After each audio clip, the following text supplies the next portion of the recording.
I realized that God wasn't going to give me a get out of jail free card. And from the time I was born until the time I was 19 years old, my life had these hurdles. I constantly hit obstacles, obstacle after obstacle after obstacle. And I had to figure out how to manage suffering, how to deal with it, because it'd be part of my life forever. At least that's what I thought. So in order to deal with it, I had to be able to conquer it and overcome it and deal with it and know that in this suffering, there has to be some kind of growth. With every obstacle, I look at it as friction now. Without friction, there is no growth. You have to have friction in your life to grow. So I started looking at all these different things versus the woe is me mentality. Like, oh my God, look at my life. My life's so, I come from this family. I'm being beaten. I'm being abused mentally, physically. I started looking at it as the perfect trial ground. So I had to flip it upside down and say, okay, I'm suffering tremendously, mentally. Use this to your advantage versus your disadvantage. So that's what I did. Versus looking at it as like, oh my God, woe is me, I'm never gonna get out of here. I looked at it as, okay, hang on a second. If I can overcome this, if I can find some power in this, some way to get through this, that right there will be the fuel for the rest of my life. And so I found great strength in suffering. Great strength in it because why? Through all of that, it started to callous my mind over the victim's mentality. This whole thing about suffering, yeah, it sucks. Really bad. Really, really bad. But we all live on this side of suffering. On this side. This nice box that's very comfortable, that we know when everything's going to happen. We're in it, it's good. We know how everything's going to turn out. It's those few people who are willing to go on this side of suffering.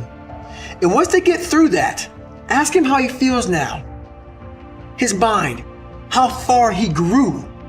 In that short period of time, he grew so much more than the normal person because he was willing to go outside himself. Because on the other end of suffering is greatness. It's not over here. So a whole bunch of us, we put ourselves in this great box. And in that box, there's no suffering in it. So what we do is we shelter ourselves from greatness. So for me, for instance, I was 300 damn pounds at one time in my life. Sprayed for cockroaches, made $1,000 a month. I was living in that box.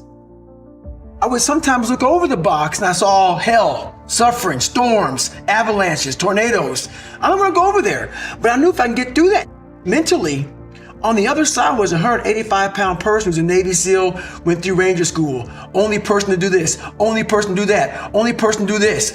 But that's through all of that. All that I have to go through. So you peek over the box and you go back in and say, oh, I'm okay being 300 pounds, making $1,000 a month. Right. I'm okay over here. And on the other side is where you start to really start your journey. People think they start their journey because they're born. No, there's a lot of people in graves who have lived 100 years and have never started their real journey. Your real journey starts when you go outside that box and you start climbing mountains. You start climbing mountains and you think you're at the top of the mountain, you go down the other side of it, think I'm here, and you look up, there's another mountain. And it goes on and it goes on and it goes on. And just when you're getting ready to quit, you crest that final mountain, you get down and you look, and there you are. And it starts to make sense to you then. It's so easy to get lost in the fog of life. Tragedy hunts us all, and any event that causes suffering will linger longer than it should if you let it. Because our sad stories enable us to grade ourselves on a forgiving curve. They give us latitude and justification to stay lazy, weak-minded motherfuckers, and the longer it takes for us to process that pain, the harder it is to reclaim our lives. Sometimes weakness and laziness are rooted in hate and anger, and until we receive the confession, apology, or compensation we believe we are owed, we stay stuck in our shit as a form of self-righteous rebellion against our tormentors or even against life itself. Some of us become entitled. We think our pain entitles us to feel sorry for ourselves or that we are entitled to good fortune because we survived hell. Of course, feeling entitled doesn't make it so. Understand, the clock is always ticking. And at some point, your golden hour will expire unless you take action. People who get lost in their past, the ones who bore their friends and family with the same tragic story over and over without showing a hint of progress, remind me of a skydiver who becomes too fixated on their tangled parachute. They know they have a backup ready to go, but burn so much time trying to fix the primary chute that they forget to track their altimeter. And by the time they cut the first chute away and pull the second ripcord, it's too late. Part of the problem is that they have become terrified of pulling that second cord. Because if it's also f***ed up, then they truly will be helpless. That is a mental trap set by fear. We cannot afford to remain afraid of cutting away dead weight to save ourselves. I was that skydiver for far too long. My father was violent. My mom was broken. I was bullied, laughed at, and misunderstood. Check, check, and checkmate. And yet, I was breathing free, and I was not bleeding. Physically, I was alive and well, and perfectly capable of cutting all of that bullshit away. I'd wasted way too much of my life telling myself the same sad story. I needed to move forward. It was time to write something new. If an act of God or nature tore your life apart, the good news is that you really have nobody to blame. Yet, the randomness of it all can feel so personal, as if you've been marked for doom by the fates. If you feel wronged by somebody else, you may be waiting on a confession or an apology in order to move forward. But I'm sorry to say the apology, that tearful confession you've been dreaming of, will never come. The good news is you don't need anybody else to free you from your trauma. You can do it on your own. My father never apologized to me. Nobody ever said sorry for anything I went through. I had to come to the conclusion that while I didn't deserve any of it, I was my main problem and primary obstacle. I'd given Trunnis Goggins all my power.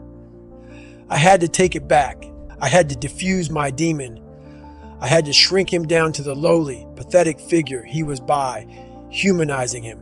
Just as there was no other way to come out of the gauntlet that was my childhood except f***ed up, I had to see that he was a mortally f***ed up piece of shit because of what he went through. Once I understood that, it was up to me to either do the hard work to break that cycle or stay cursed. Like medics on the scene of a car accident, we all must act with a sense of urgency and tune into that ticking clock in the back of our minds.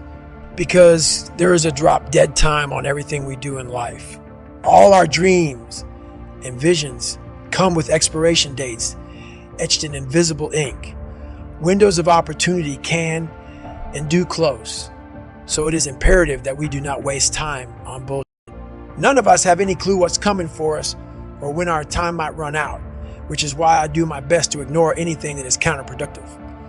I'm not suggesting we act like robots, but we need to understand that forward motion gives our lives momentum. We need to remember that sometimes chaos will descend and a clear highway can be wiped out by a flash flood in the blink of an eye.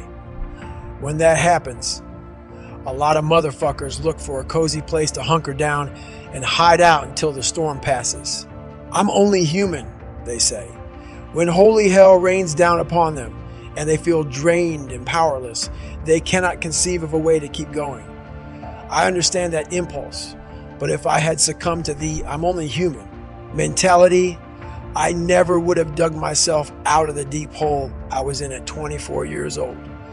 Because the second you utter those words, the white towel is fluttering in the air, and your mind stops looking for more fuel. I didn't know for sure if I'd ever find my way out of the darkness. I just knew that I could not throw in the towel, and neither can you, because there is no towel in our corner. There is only water and a cut man. And if those are your only options, you have no choice but to keep fighting until you overcome every last thing that once held you the back. You have been preoccupied by bull for way too long. It's time to switch your focus to the things that will slingshot you forward. For some reason, God put me in almost every up situation on the planet Earth. So when I talk to people, it's not sugar-coated, because I'm not saying it from I was 175 pounds my whole life. I don't say much to those people. Maybe you're a piece of shit. Maybe you want to be nobody. Maybe you're happy exactly where you are in life, because obviously you are. Maybe you don't have the determination to be somebody better than who you are. And if you want to live with that, I'll support you in that. If you're good with being who you are, that every day you wake up and every day you smell like shit because you can't wash your body well, and your skin's messed up because your health's so bad, and you can't put your clothes on right, you need help with that. You need help, like when I was doing, I need help wiping my ass. That makes you feel good? Nothing I can say to you. If every day you wake up with this, see, people are haunted, but they obviously like horror films because they keep watching the same movie. I don't like horror films. A lot of people like horror films. So I don't say much to them. I say exactly what I said to you, right there. Because I was once you. I didn't like horror films, so I changed it. Some people are just, they become, like you said, it gets real small when you're lazy and you're fat. Their will is so small that they don't have any, and you can't give it to them. There has to be something. This is what I'm talking about now, because this isn't a hack. This has to be in you. Something in you has to wake up. And usually the only person that can wake it up is you. Sometimes you can read a David Goggins book, because I was all this and then a lot more up. But if you don't have a little flame, just barely, you're done. I can't light it for you. You have to examine the insides of yourself. And what do you really want out of life? When I first got into endurance events, I loved the breakdown phase because the suffering made me feel alive and reminded me that I'd gone all out. This time, I didn't relish it in the same way, but I knew that breakdown was a byproduct of an all-out effort, and that if I explored the crevices of my mind, I would find valuable lessons, which tend to spill out with any unraveling. Most people prefer to avoid breakdowns like this because the suffering can be so overwhelming, it just might mark you forever. I embrace breakdown and welcome the scarring. There is a hell of a lot of information in scar tissue. Scars are proof that the past is real. Physical scars never go away, and when you look at them, they can bring you right back to a specific place in time. But the scar tissue that builds up around that old injury is weak.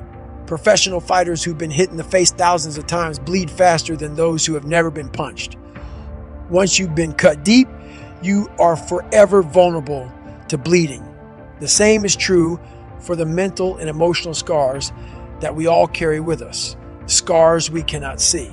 They might be invisible, but they affect us much more severely than physical scars. Mental and emotional scars are our weak spots, and they can open up just as easily as physical scars unless we do the work to strengthen them. If you haven't dealt with your scars, they can alter your life's path. You will be prone to failure during difficult physical and emotional situations, whether that's during an athletic event, at work, or in your home life, and eventually you will land back in front of your mirror that never lies. Breakdown is its own kind of mirror. Whatever you're made of is laid out in front of you clear and plain. Your history and mindset become a weathered old map ridged with your scars. And if you read them like an archaeologist on a dig, you might uncover the code you need to rise again and become better and stronger. Because there is no transformation without breakdown, and there is always another evolution, another skin to shed, a better or deeper version of ourselves waiting to be revealed.